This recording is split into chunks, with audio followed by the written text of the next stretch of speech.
Boa. Bom, antes de mais nada, agradecer o convite. É um prazer conversar aqui com vocês, com o Ricardo, o Walter, o comandante Farinaso. Sempre muito legal trocar essas ideias aqui com vocês, que estão muito por dentro do que está acontecendo na geopolítica. Eu tento dar uns pitacos aqui de economia, né? Eu adoro discutir geopolítica, mas minha área de verdade é economia e, obviamente, tento chegar no que está acontecendo do ponto de vista geopolítico a partir da visão do economista, né?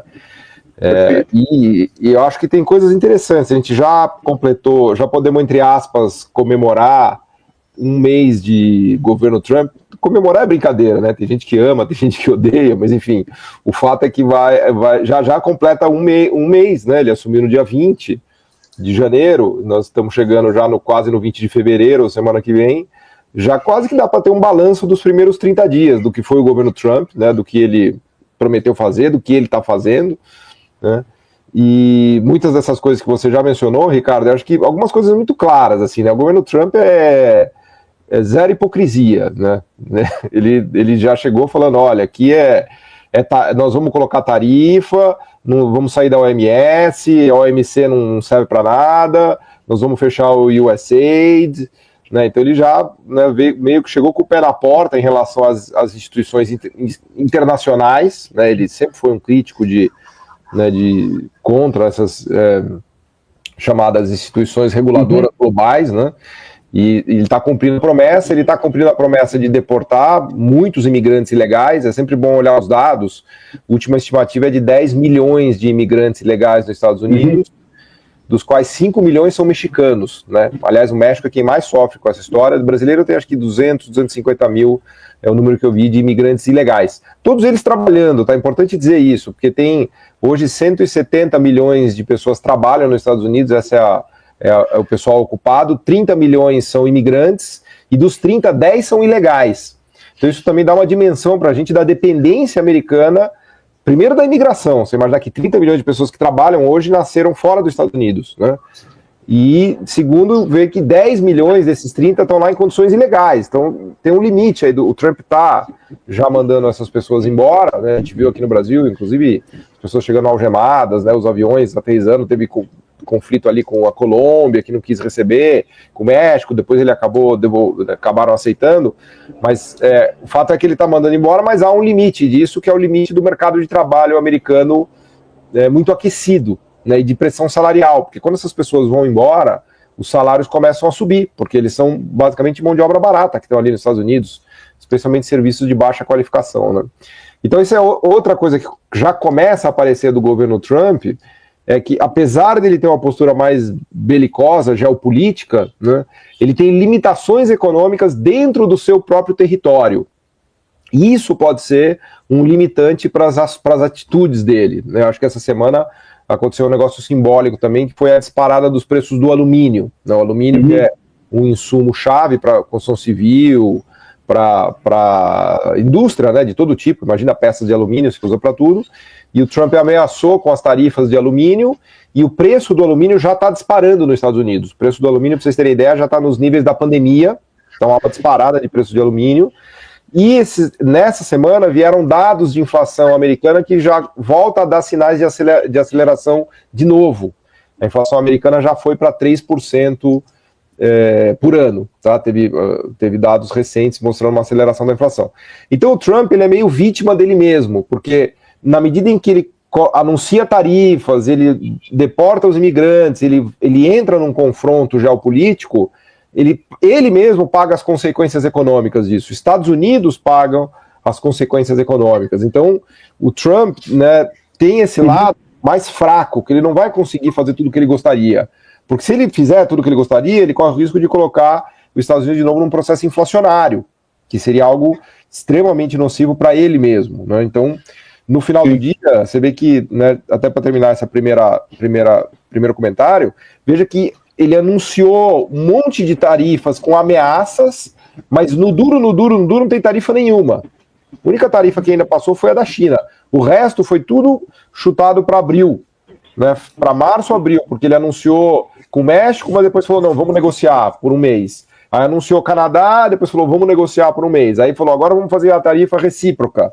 Vamos tarifar na mesma montante que nos tarifam. mas ficou para abril para ver no detalhe quem tarifa em quanto, né? Então, de verdade, mesmo as tarifas estão só ainda no campo da ameaça, né? E é um problema dramático, porque tarifa não é só, por exemplo, o alumínio ainda é um produto simples, mas tem produtos que são muito complicados, que vão para o México e voltam umas 5 vezes. Então, imagina um metal que vai fazer um pedaço de motor para o México, aí volta como motor para os Estados Unidos, aí volta como carro para o México, aí o carro volta para os Estados Unidos.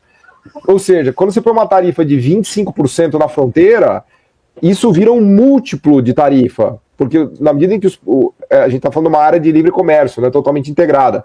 Então, eles estão se integrando há 20 anos já, 25 anos. Então, quando o produto vai, volta, cada vez tem uma tarifa em cima do produto que ele está sendo modificado. Ou seja, o impacto inflacionário disso é brutal. Então, no final do dia, o que a gente vê é que o Trump, ele é engraçado, porque você vê que ele quer fazer, mas ele não consegue, né? Esses primeiros movimentos, para mim, na verdade, demonstraram uma certa fraqueza dele, né? Porque ele gostaria de ser muito mais agressivo, mas ele não está conseguindo, sob risco de colher uma inflação nos Estados Unidos bastante grave, né? Perfeito. Perfeito. Uma coisa que me chama a atenção é que eu estava fazendo uma verificação das empresas europeias compradas desde 2015, né? Que a gente vai fazer, basicamente a gente vê que os Estados Unidos, muitas empresas americanas foram comprando as empresas europeias nesse caminho. A minha questão que fica para que ele precisa de tanto alumínio se ele já tem isso dentro como excedente dentro dos Estados Unidos, se ele comprou essas empresas europeias? Quando você olha, o problema dos Estados Unidos é que o comércio externo dele é muito deficitário, né? Os Estados Unidos têm um déficit comercial com o resto do mundo gigantesco, de quase $1 trilhão. Então, a demanda de consumo americana, de tudo que os consumidores, as famílias, os empresários demandam, não é abastecida pela produção americana. O alumínio é um bom exemplo, né? Os Estados Unidos ele é importador líquido de alumínio. Ele tem uma produção gigantesca, né, de alumínio em solo americano, mas ele também importa. Ele importa do México, do Canadá, da Índia, do Brasil, né? Ele não dá conta de produzir todo o alumínio que ele demanda. Assim como ele não dá conta de produzir a maioria de todos os produtos que ele demanda. Ele tem um mercado de consumo tão pujante, né, tão gigantesco, que ele depende do resto do mundo para abastecer o consumidor americano. No fundo é isso, né? Os Estados Unidos de hoje ele é completamente diferente, por exemplo, dos Estados Unidos dos anos 70. Nos anos 70, os Estados Unidos era totalmente autossuficiente, tanto é que ele fez o Plano Marshall. A capacidade produtiva americana era tão grande que ela abastecia toda a demanda americana e ainda exportava para a Europa, né? O final dos anos 60 ainda era um período em que os Estados Unidos tinha superávit comercial e superávit externo. Agora não, agora a gente vive num mundo em que os Estados Unidos é fortemente dependente do Vietnã, da China, da Malásia, da Tailândia, da Índia, do Canadá, do México, para produzir esses insumos que ele não é totalmente autossuficiente. Então, apesar das companhias americanas comprarem outras companhias mundo afora, como você bem colocou, na Europa e inclusive na Ásia, né, a produção continua em solo europeu e em solo asiático. Porque aí não adianta dizer que é uma companhia americana que está produzindo na China, uma companhia americana que está produzindo na Europa. Porque quando o produto vem de fora para os Estados Unidos, é isso que tira o emprego do americano, que deixa o campo bravo, porque o produto foi feito fora dos Estados Unidos. Mas ele foi feito fora dos Estados Unidos porque ele é 5 vezes mais barato para fazer. Por exemplo, eu estava vendo um iPhone, né? Você fazer um iPhone nos Estados Unidos vai custar 10 vezes mais caro. Não tem como fazer um iPhone nos Estados Unidos, né?